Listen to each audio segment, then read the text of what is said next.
Selamat datang ke channel ini.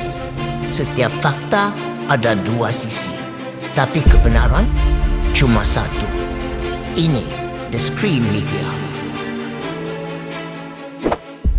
Rafizi, maklumat dah cukup untuk SPRM siasat Farhash. Bekas Timbalan Presiden PKR Rafizi Ramli berpendapat bahawa SPRM sudah mempunyai maklumat yang cukup untuk membuka kertas siasatan ke atas bekas pembantu Perdana Menteri Farhash Wafa Salvador Rizal Mubarak.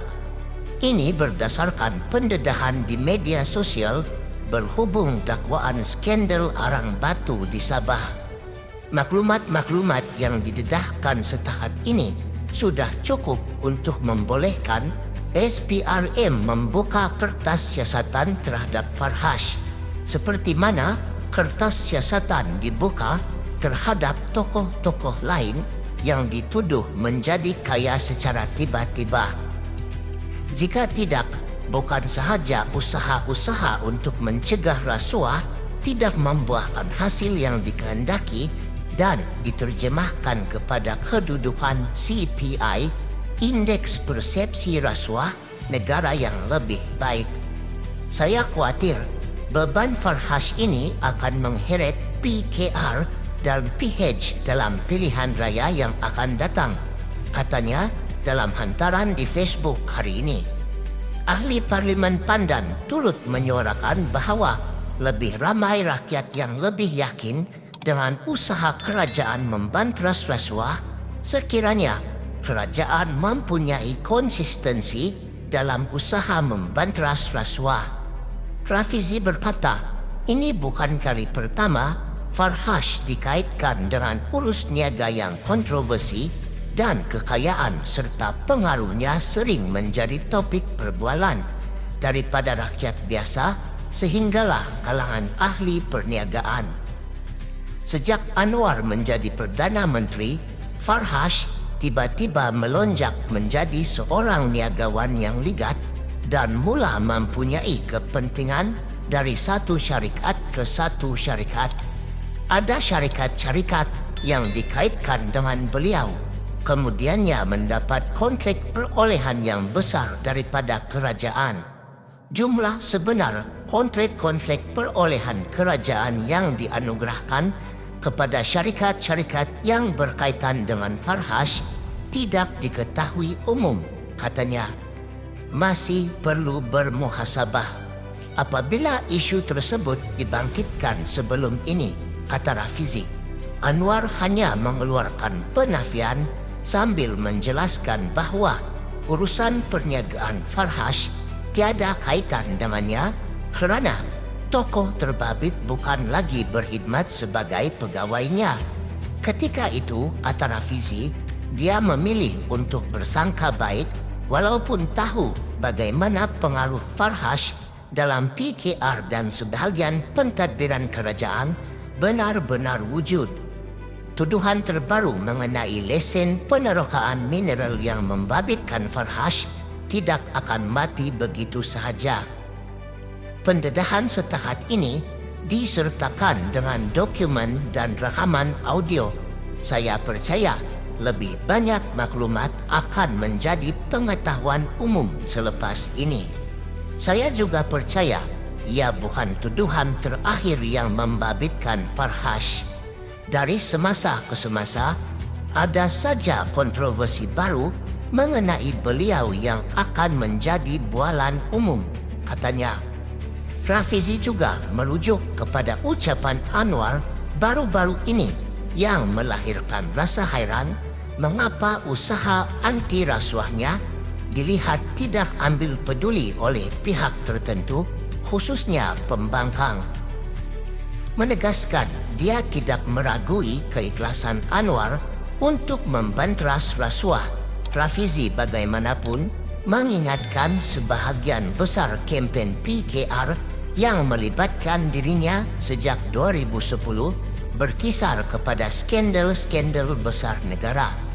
Anwar katanya memberi sokongan penuh kepada usaha membongkar skandal-skandal negara.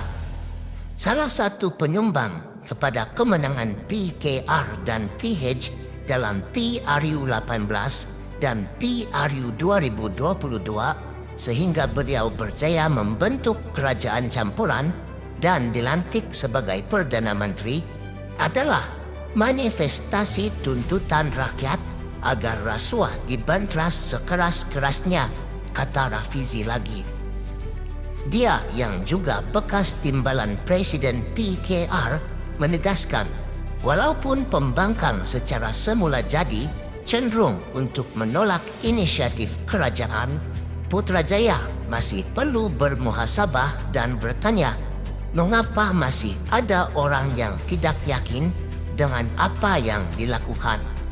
Kesan daripada rasa kurang yakin itu, kata Rafizi lagi, boleh dilihat melalui beberapa sudut.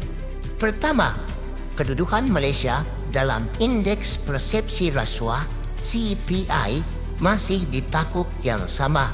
Malaysia mendapat 50 mata bagi 2023 dan 2024 yang meletakkan negara di kedudukan 57 daripada 180 negara.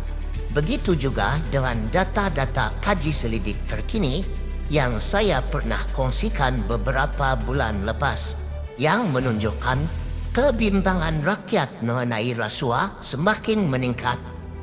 Ini berlaku dalam keadaan pentadbiran Anwar secara berterusan cuba melakukan pelbagai penambahbaikan proses selain pendirian beliau yang berulang kali menolak rasuah, katanya.